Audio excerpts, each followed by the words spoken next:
Come out. Let me see your hands. Let me see your hands. Police are in the middle of hunting down a wanted serial killer, living inside the very van where he killed his latest victim. Go back over there. Oh, what's that? What's that smell? 24 hours before this confrontation, officers discover a brutalized body of a woman with seemingly no evidence left behind that could connect anyone to the case. The victim is still unidentified, and we're taking a shot in the dark. Maybe you've seen her. Everybody's seen him around, but nobody really knows him, as far as I know. Yeah. When I found out Michelle was dead, dog, and you can ask my boss man, it killed me. But over the following day, small clues would start surfacing, revealing additional victims going as far back as 4 decades, eventually leading to one of the longest active serial killers in Florida's history. There's the back piece. This is our van. Steve, you made a mistake. I know. I didn't do this. It's man. Steve, come on now. I'd be willing to bet a lot of money that there are bodies out there attached to him that either haven't been found or gone. This guy cannot be on the street. He has to go away or somebody else could get hurt.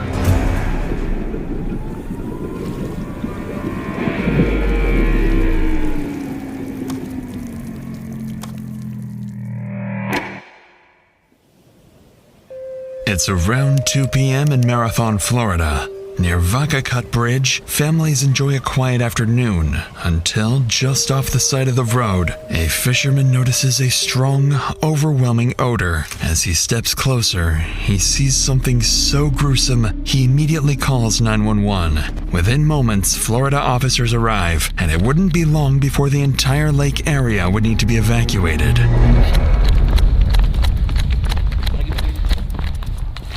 Where's she at?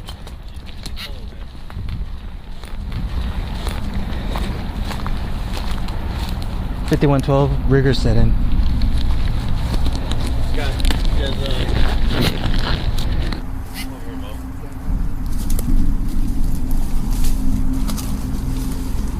Jesus Christ.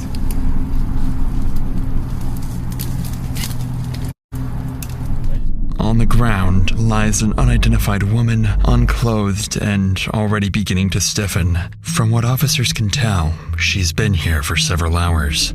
The current near Vaca Cut Bridge is exceptionally strong, with a history of fatal accidental drownings. At first, officers believed this could be another one of those cases, but as they flip her over, that assumption would quickly fade. Okay. We'll move her a little bit, and then Edie, if you want to take your pictures as we're rolling so that if there's anything that falls or moves, because what I'm looking at is this stick right here. Okay. Need a hand?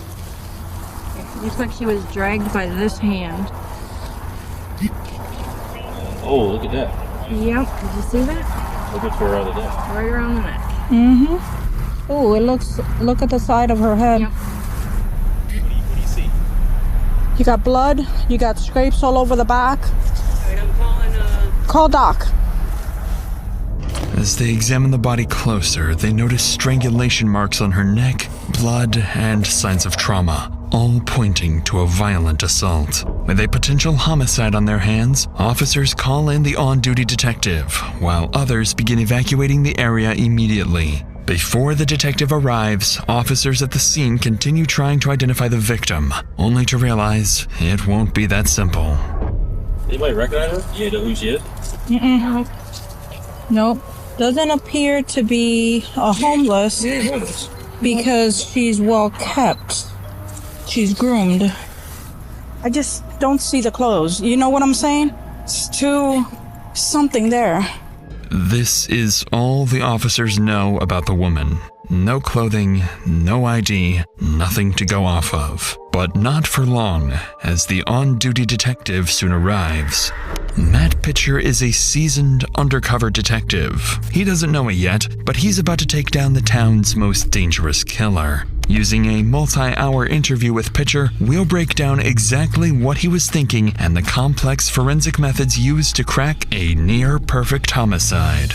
I do not have good luck at Thanksgiving time. It just never seemed to work out for me. And so even coming into this, everybody was kind of joking, oh, be prepared for that call. And so I got the call, and then it's kind of evaluating, well, you put out a little bit of hope that, well, maybe it was just a natural death. And then I still remember I was talking to my captain, trying to figure out what was going on. She said, yeah, it's a naked female. And the minute she said that, I was like, well, this isn't going to be a natural death. Everyone. Detective Matt Pitcher and Detective Rosa DiGiovanni.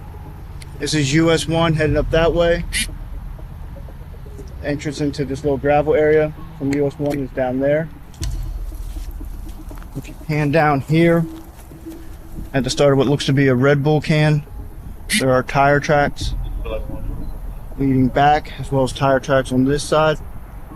And you have a broken branch that's touching the ground. Pulled hair right here.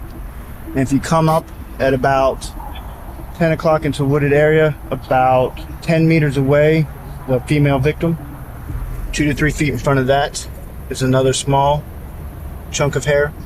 It looks like there is some bleeding in the area of the easiest way to come back would be along there. Suspecting that that's where the suspect went back, we're going to go around another way, preserve evidence. For the first time, the pieces start to come together. As Pitcher walks along the gravel road just off the highway, he spots fresh tire marks, evidence the suspect had been here not long ago. A few feet away, strands of the victim's hair lie scattered, suggesting she was dragged from the road into the forest. Further in, there are clear signs of disturbance. Damaged plants, broken branches, indicating the suspect's vehicle was likely damaged as it sped away, possibly right after dumping the body. And then, something far more significant catches his eye. So, there were a bunch of like small trees, that kind of thing. You have this dirt road, but then as I'm walking along the path, that's the first thing that struck me was, so there was a little tree, and it kind of had, how you can tell when something's freshly broken, right? The limb hasn't died or anything like that when you're talking about a tree, and it was just kind of hanging there. And so that got me looking at it, and then sure enough, what looked to be car parts broken off right underneath it, like sitting on the ground right there. And that's kind of one of those ones like, could this be, the suspect vehicle? But even with this small breakthrough, Pitcher still hasn't uncovered the most critical piece of the puzzle, one that suggests this is far from an isolated incident.